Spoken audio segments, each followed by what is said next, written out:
तो दोस्तों आज हम एक ऐसी लड़की की जर्नी देखेंगे जो अपने प्रिंस को माउस से वापस इंसान बनाना चाहती है और इसमें उसकी मदद करती है एक नौसिखिया जादूगर।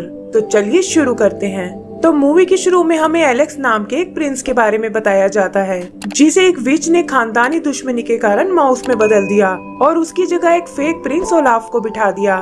फिर एक दिन उनके राज्य में एक एला नाम की लड़की आई जिसके साथ उसकी जादूगर दोस्त क्रिस्टल और वोल्टर और मैनी नाम के 2 माउस थे। उन्होंने किसी तरह उस विच को मार डाला, लेकिन मरते हुए विच ने एला को एक स्टोन में बदल दिया। एलेक्स को उसका सैक्रिफाइस देखकर बहुत दुख होता है और वो अपनी लाइफ पावर उसे देकर वापस माउस बन जाता है। तब से एला और उसके फ्रेंड्स कोई ऐसा तरीका ढूंढ रहे हैं जिससे वो एलेक्स को फिर से इंसान बना सके। ऐसे ही एक दिन क्रिस्टल भागती हुई एला के पास आती है और बताती है कि उसने श्राप को तोड़ने वाला स्पेल ढूंढ लिया है। इसके लिए वो उन्हें कुछ चीजें लाने को बोलती है, जैसे ब्लैक फेदर, रेनबो एग और ब्लू फ्लावर का स्टेमिन। इन सब को मिलाकर वो एक मैजिकल पोशन बनाती है, लेकिन एलेक्स पर इसका कोई असर नहीं होता और उल्टा वो उसे घायल कर देती है। क्रिस्टल समझ जाती है कि अभी वो एक परफेक्ट जादूगर नहीं बन पाई है और इसीलिए उसके स्पेल्स अच्छे से काम नहीं कर रहे। तभी उसकी नजर स्पेल बुक के ऑथर पर पड़ती है जिसका नाम डॉक्टर नोइटोल है और उन्हें लगता है कि वो शायद उनकी मदद कर सकता है। एला एलेक्स से वहीं पैलेस में रुकने को कहती है और अपने दोस्तों के साथ उस ऑथर के घर पहुंच जाती है। वो देखते हैं कि उसका घर मैजिक से भरा हुआ है, लेकिन बहुत बुलाने पर भी वो उनके सामने आने से मना कर देता है। तब एला उसे सारी बात बताती है और उसकी प्रॉब्लम सुनकर वो उनसे मिलने को तैयार हो जाता है। वो देखते हैं कि ये डॉक्टर असल में एक टोर्टोइज है और उसे अपनी नॉलेज पर बहुत ही घमंड है। थोड़ा भाव खाने के बाद वो फाइनली उन्हें एक क्लू देने को तैयार हो जाता है और बताता है कि तुम्हारी मदद लाइफ स्टोन नाम का एक जेम ही कर सकता है जो समुद्र पार फॉरेस्ट क्वीन के कैसल में रखा हुआ है। लेकिन साथ ही वो उन्हें वॉर्न भी करता है कि वहाँ तक पहुँचना बहुत मुश्किल है और अगर तुम क्वीन तक पहुँच भी गए तो वो तुम्हें लाइफ स्टोन कभी नहीं देगी। क्रिस्टल को लगता है कि वो बस उन्हें बेवकूफ बना रहा है, लेकिन एला उसे वहाँ तक पहुँचने में अपनी मदद करने को कहती है।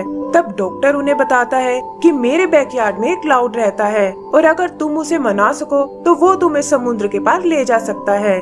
ये सुनकर वो सब उस क्लाउड से मिलने जाते हैं, लेकिन देखते हैं कि वो उनकी बात सुनने को बिल्कुल तैयार नहीं है। क्रिस्टल फ्रस्ट्रेट होकर उस पर अपना मैजिक यूज करती है और इससे क्लाउड को भी गुस्सा आ जाता है। एला समझ जाती है कि वो तो बस उनके साथ खेलना चाहता है और जल्दी ही उसमें और क्लाउड में दोस्ती हो जाती है। एला फाइनली उसे अपनी जर्नी के लिए तैयार कर लेती है और ये देखकर क्रिस्टल उदास हो जाती है। आगे हम उन सबको उस कैसल की ओर जाते हुए देखते हैं और एला नोटिस करती है कि क्रिस्टल का मूड अचानक से खराब हो गया है। एला उससे इसका कारण पूछती है, जिस पर क्रिस्टल बताती है कि शायद वो अपने ग्रुप के लिए एकदम यूजलेस है और यहाँ तक कि अपना मैजिक भी ठीक से नहीं यूज कर पाती। उसे लगता है कि वो कभी एक परफेक्ट जादूगर नहीं बन पाएगी और शायद अब उसे जादू करना छोड़ देना चाहिए। तब एला उसे समझाती है कि इंसान को कोशिश करना कभी नहीं छोड़ना चाहिए और वो उसे खुद पर यकीन रखने को बोलती है। फिर जल्दी ही वो लोग उस फॉरेस्ट तक पहुंच जाते हैं और क्लाउड उन्हें वहीं छोड़कर वापस चला जाता है। यहाँ उनका सामना एक बोलने वाले पेड़ से होता है जो खुद को इस फॉरेस्ट का गाइड बताता है और कहता है कि मैं तुम्हें उस कैसल तक तुरंत पहुँचा दूंगा। वो देखते हैं कि ये पेड़ चलने में बहुत स्लो है, लेकिन कोई और चारा ना होने के कारण उन्हें उसे ही फॉलो करना पड़ता है। पेड़ की मदद से फाइनली वो उस कैसल तक पहुंच जाते हैं और देखते हैं कि 2 गार्ड्स वहाँ की पहरेदारी कर रहे हैं। क्रिस्टल अपने माउस फ्रेंड के साथ उनका ध्यान भटकाती है और पीछे से एला उस कैसल के अंदर चली जाती है। वहाँ उसे फॉरेस्ट क्वीन का रूम दिखाई देता है जिसमें कुछ अजीब सी स्टैचूज रखे हुए हैं। तभी एक लैंप जिंदा होकर उसके सामने आ जाता है और कहता है कि तुम शक्ल से मुझे एक चोर लग रही हो। वो एला से खुद को अपने साथ ले जाने को बोलता है और कहता है कि मैं रास्ते में तुम्हारे बहुत काम आऊंगा। देखते ही देखते वो दूसरे स्टैचूज भी एला से यही रिक्वेस्ट करने लगते हैं, जिसमें एक जीनी और एक मैजिकल कारपेट भी है। फिर एला गलती से एक मैजिकल पेंटिंग में चली जाती है और एक के बाद एक उसे वहाँ कई खतरों का सामना करना पड़ता है। तभी उन्हें फॉरेस्ट क्वीन के आने की आवाज सुनाई देती है और एक लेडी एला को पेंटिंग से बाहर निकाल देती है। लैंप उसे जल्दी से एक अलमारी में छुपने को कहता है और तभी क्वीन अपने रूम में आ जाती है। वो समझ जाती है कि यहाँ जरूर कुछ गड़बड़ हुई है और अपने मैजिक से एला को अलमारी से बाहर निकाल लेती है। वो एला से इस तरह यहाँ आने का कारण पूछती है और तभी उसे ढूंढते हुए क्रिस्टल और वो माउस वहाँ आ जाते हैं। क्वीन को लगता है कि ये सब शायद यहाँ चोरी करने आए हैं और वो एक एक करके उन सबको कैद कर लेती है। तब एला उसे बताती है कि हम तो यहाँ उस लाइफ स्टोन को लेने आए थे ताकि अपने फ्रेंड एलेक्स की मदद कर सकें। लेकिन फॉरेस्ट क्वीन उन्हें बताती है कि तुम लोगों ने यहाँ आने में देर कर दी क्योंकि लाइफ स्टोन को तो डेजर्ट क्वीन ने पहले ही चुरा लिया है। तब एला उससे एक डील करती है कि अगर हम लाइफ स्टोन को वापस ले आए तो आप हमें उसे अपने फ्रेंड पर यूज करने दोगी। फॉरेस्ट क्वीन उन्हें समझाती है कि डेजर्ट क्वीन बहुत ही खतरनाक है और तुम लोग उसका मुकाबला नहीं कर पाओगे। लेकिन एला पीछे हटने को बिल्कुल तैयार नहीं होती। लैम्प और बाकी स्टैचूज भी क्वीन को उनका ऑफर एक्सेप्ट करने को कहते हैं और कुछ सोचकर वो उनकी बात मानने को तैयार हो जाती है। फिर वो उन्हें आगे जाने के लिए एक मैप देती है और लैम्प को एक कड़े में बदलकर एला के हाथ पर बांध देती है ताकि वो उन सब पर नजर रख सके। आगे का सीन डेजर्ट कैसल का है जहाँ ओलाफ इस सारे प्लान की जानकारी डेजर्ट क्वीन को देता है, लेकिन उसे लगता है कि वो बच्चे उसका कुछ नहीं बिगाड़ पाएंगे। तब ओलाफ कहता है कि आपको अपनी आर्मी के लिए एक जादूगर की जरूरत थी और मैं क्रिस्टल को बहलाकर आपके पास ला सकता हूँ। बदले में आपको मेरा किंगडम पाने में मेरी मदद करनी होगी और डेजर्ट क्वीन भी इसके लिए तैयार हो जाती है। इधर आगे बढ़ते हुए एला को एक शॉर्टकट नजर आता है, लेकिन क्रिस्टल को लगता है कि उन्हें इस रास्ते पर आगे नहीं जाना चाहिए। वो अपने मैजिक से इधर उधर खतरा ढूंढने लगती है, लेकिन एला उसे समझाती है कि तुम बेवजह ही ओवर रिएक्ट कर रही हो और हर जगह मैजिक यूज करने की कोई जरूरत नहीं है। इस बात को लेकर उन दोनों में बहस हो जाती है और क्रिस्टल गुस्से में उन्हें छोड़कर चली जाती है। यही हम ओलाफ को देखते हैं जो छुप कर उन पर नजर रख रहा था और वो क्रिस्टल से मिलने उसके पीछे जाता है। आगे एला और उसके साथियों को एक हट दिखाई देती है जिसमें ढेर सारा खाना रखा हुआ है। तभी एक पिंजरा एला को कैद कर लेता है और पता चलता है कि ये एक शैतान बिल्ली का घर है। वो वोल्टर को पकड़कर खाने की कोशिश करती है, लेकिन देखती है कि वोल्टर को उसकी बनाई डिशेस बहुत पसंद आई हैं। ये देखकर उसे बहुत खुशी होती है क्योंकि वो हमेशा से एक शेफ बनना चाहती थी, लेकिन कोई भी उसकी डिशेस को पसंद नहीं करता था। एला को ये सुनकर क्रिस्टल का ध्यान आता है और वो सोचती है कि ना जाने वो किस हाल में होगी। उधर ओलाफ क्रिस्टल से मिलने आता है और उसे बताता है कि तुम्हारे दोस्तों को तुम्हारी स्किल्स की कोई कदर नहीं है और अगर तुम डेजर्ट क्वीन के साथ मिल जाओ तो वो तुम्हें एक पावरफुल जादूगर बना देगी। क्रिस्टल भी उसकी चालाकी को नहीं समझ पाती और डेजर्ट क्वीन का साथ देने को तैयार हो जाती है। इधर एला और मौसिस का सामना एक बियर से होता है और इससे पहले कि वो उन्हें चोट पहुंचा पाए, एला उसे अपने यहाँ आने का कारण बताती है। बेयर उसका दोस्तों के लिए प्यार देखकर बहुत इम्प्रेस होता है और कहता है कि मैं तुम्हें यहाँ से सही सलामत जाने दूंगा, लेकिन पहले तुम्हें मेरे लिए एक लेटर पढ़ना होगा। पता चलता है कि ये लेटर उसके भाई ने उसे लिखा था, जिसके साथ काफी टाइम पहले उसकी लड़ाई हो गई थी और अब वो सब कुछ भुलाकर उससे दोबारा मिलना चाहता है। एला समझ जाती है कि अपनों से अलग होना ही दुनिया का सबसे बड़ा दुख है और ये सोचकर उसे क्रिस्टल का ख्याल आता है और वो वोल्टर और मैनी के साथ उसे ढूंढने निकल जाती है।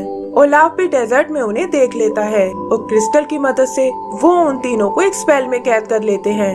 एला भी क्रिस्टल को उसके साथ देखकर बहुत हैरान होती है और उसे समझाती है कि तुम्हें इस आदमी पर विश्वास नहीं करना चाहिए, लेकिन क्रिस्टल पर इन बातों का कोई असर नहीं होता और वो उन्हें धोखेबाज और सेल्फिश बताती है। ओलाफ भी आग में घी डालने का काम करता है और कहता है कि अब तुम्हारी बातों से कोई फर्क नहीं पड़ता और जल्दी ही क्रिस्टल एक पावरफुल जादूगर बन जाएगी। एला एक बार फिर उससे माफी मांगती है और कहती है कि तुम्हारे बिना हम यहाँ तक कभी नहीं पहुँच सकते थे और तुम अभी भी हमारी टीम का एक अहम हिस्सा हो। ये सुनकर क्रिस्टल को अपनी गलती का एहसास हो जाता है और अपने दोस्तों को आजाद करके वो ओलाफ को स्पेल में कैद कर लेती है। आगे वो एक लंबा रास्ता तय करके उस कैसल तक आते हैं, जिस तक जाने के लिए उन्हें एक ब्रिज क्रॉस करना होगा। लेकिन जैसे ही वो उसके सेंटर में आते हैं, वो ब्रिज टूटने लगता है और ये लोग बड़ी मुश्किलों से बचते हुए दूसरी तरफ आते हैं। फिर कुछ बबल्स उन्हें उठाकर ऊपर पैलेस में ले जाते हैं और यहाँ उनका सामना उस डेजर्ट क्वीन से होता है। वो उन्हें बताती है कि लाइफ स्टोन से मैं अपने डेजर्ट को हरा भरा करना चाहती हूँ और यही मेरी डेस्टिनी है।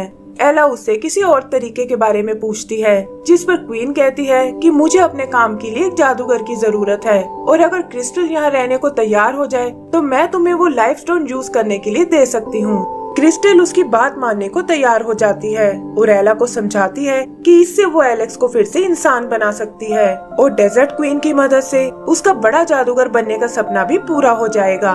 फिर डेजर्ट क्वीन उसके हाथ में वो लाइफ स्टोन देती है, लेकिन पता चलता है कि ये सब उसका एक प्लान था और उसने क्रिस्टल को अपने स्पेल में बांध लिया है। उसे कंट्रोल करके वो एला को पहाड़ी से नीचे गिरा देती है और क्रिस्टल को अपने साथ कैसल में ले जाती है। इधर एला किसी तरह बच जाती है और वोल्टर और मैनी के साथ ऊपर कैसल की ओर चढ़ने लगती है। उधर डेजर्ट क्वीन क्रिस्टल से एक बार फिर सोचने को कहती है और बताती है कि मैं तुम्हारा परफेक्ट जादूगर बनने का सपना पूरा कर सकती हूँ, लेकिन क्रिस्टल ऐसा करने से मना कर देती है। तभी एला और उसके माउस वहाँ आते हैं और क्वीन को बातों में उलझाकर लाइफ स्टोन को चुरा लेते हैं। क्रिस्टल भी स्पेल टूटने से आजाद हो जाती है और वो सब कैसल से बाहर आ जाते हैं। डेजर्ट क्वीन गुस्से में उन पर अटैक करती है, जिसके लगते ही क्रिस्टल एक डॉल में बदल जाती है। एला को ये देखकर बहुत दुख होता है और वो डेजर्ट क्वीन से इसका बदला लेने की सोचती है। डेजर्ट क्वीन उस पर भी अपना स्पेल यूज करने की कोशिश करती है, लेकिन एंड टाइम पर वहाँ फॉरेस्ट क्वीन आ जाती है। फॉरेस्ट क्वीन एला से वो लाइफ स्टोन लाने को कहती है, क्योंकि उसके बिना वो डेजर्ट क्वीन का मुकाबला नहीं कर पाएगी। और ये सुनकर एला तुरंत उसे ढूंढने निकल जाती है। पता चलता है कि वो लाइफ स्टोन मैनी के पास है, लेकिन तभी उनके सामने ओलाफ आ जाता है। वो उनसे स्टोन छीनने की कोशिश करता है, लेकिन एला वहाँ आकर उस स्टोन को पकड़ लेती है। तभी वो माउस ओलाफ पर अटैक कर देते हैं और इसी हड़बड़ी में उनके साथ साथ एला भी पहाड़ी से नीचे गिरने लगती है। लेकिन इससे पहले कि वो लोग नीचे जमीन से टकराएं, क्लाउड वहां आकर उन्हें बचा लेता है और बताता है कि डॉक्टर ने उसे उनकी मदद करने भेजा है। फिर वो उड़ते हुए वापस कैसल की ओर आते हैं और देखते हैं कि डेजर्ट क्वीन ने फॉरेस्ट क्वीन को ट्रैप कर लिया है। एला किसी तरह बचते हुए उस स्टोन को फॉरेस्ट क्वीन की ओर उछालती है, लेकिन वो देखते हैं कि डेजर्ट क्वीन भी उसे पकड़ने आ रही है। तभी फॉरेस्ट क्वीन एला के हाथ में बंधे उस लैंप को एक्टिवेट करती है और उसकी रोशनी डेजर्ट क्वीन को चकाचौंध कर देती है। लाइफ स्टोन भी फाइनली फॉरेस्ट क्वीन की छड़ी तक पहुंच जाता है और वो डेजर्ट क्वीन को उड़ाकर दूर फेंक देती है। आगे हम उन सभी को फॉरेस्ट कैसल में देखते हैं, जहां क्वीन उन्हें बताती है कि वो एलेक्स और क्रिस्टल में से किसी एक को ही ठीक कर सकते हैं। तब एलेक्स उससे क्रिस्टल को जिंदा करने को कहता है, क्योंकि उसकी ये हालत उसी की वजह से हुई है और एला को भी उसकी बात माननी पड़ती है। फिर क्वीन स्टोन की पावर से क्रिस्टल को ठीक कर देती है और हम देखते हैं कि वो इस बार एक नए रूप में है। क्रिस्टल एलेक्स को माउस के रूप में देखकर बहुत हैरान होती है और तब फॉरेस्ट क्वीन उसे सारी बात बताती है और ये सुनकर क्रिस्टल को बहुत दुख होता है। आगे क्वीन उसे बताती है कि लाइफ स्टोन ने तुम्हारी मैजिकल पावर को बढ़ा दिया है, जिससे तुम भी एक परफेक्ट जादूगर बन चुकी हो और अब तुम फिर से अपना पहले वाला स्पेल ट्राई कर सकती हो। क्रिस्टल भी ये सुनकर खुश हो जाती है और अपने दोस्तों से स्पेल की चीजों को फिर से इकट्ठा करने को बोलती है। फाइनली उसके स्पेल से एलेक्स फिर से इंसान बन जाता है और इसी के साथ हमारी ये मूवी भी खत्म हो जाती है। तो दोस्तों, अगर आपको ये मूवी पसंद आई हो तो प्लीज हमें लाइक एंड सब्सक्राइब करना ना भूलें। Thank you.